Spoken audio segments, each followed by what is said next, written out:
ወይ መማር ወይ ማንበብ ወይ መጸለይ ለሚከብዳቸው ሰዎች በሆነ አጋጣሚ ቢዚ የሆኑ ሃይማኖት ጉዳይ ላይ ማለት ነው፣ ቤተክርስቲያን ጉዳይ ላይ፣ የቤተክርስቲያን ትምህርት ላይ፣ የወንጌል መልእክት ላይ፣ የቤተክርስቲያን ጥሪ ላይ ቢዚ የሆኑ በሌላ ነገር ላይ ግን ብዙ ጊዜ ኖሯቸው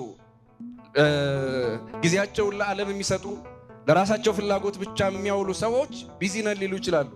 የሆነ ወቅት ላይ ቢዚ የሚለውን ፊደል አንድ መጽሔት ጥሩ አርጎ ተርጉሞት አይቻለሁና ልንገራችሁ እስኪ ቢዚ የሚለውን BUSY እና ቢ ማለት አለ ያ መጽሔቱ ቢ ማለት ቢንግ ማለት ነው።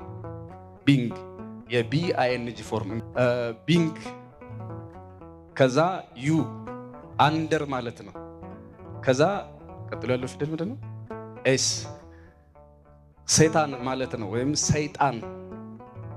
ከዛ ቢንግ አንደር ሰይጣን ዋይ ዮክ ቀንበር እና ቢንግ አንደር ሳታን ዮክ ይመስለኛል። በግርድፉ ሲተረጎም በሰይጣን ቀንበር ስር መሆን ማለት ነው።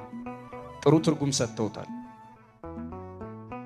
እስኪ ንገሩኝ፣ በሰይጣን ቀንበር ስር እየሰማችሁ ነው አይደል? በሰይጣን ቀንበር ስር ደበራችሁ?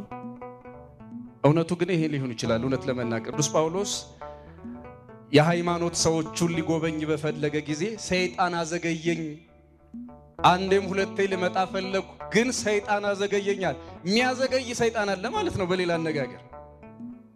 ስለዚህ ይሄ ትርጉም እንዴት ትክክል ላይሆን ይችላል ብላችሁ ተገምታላችሁ?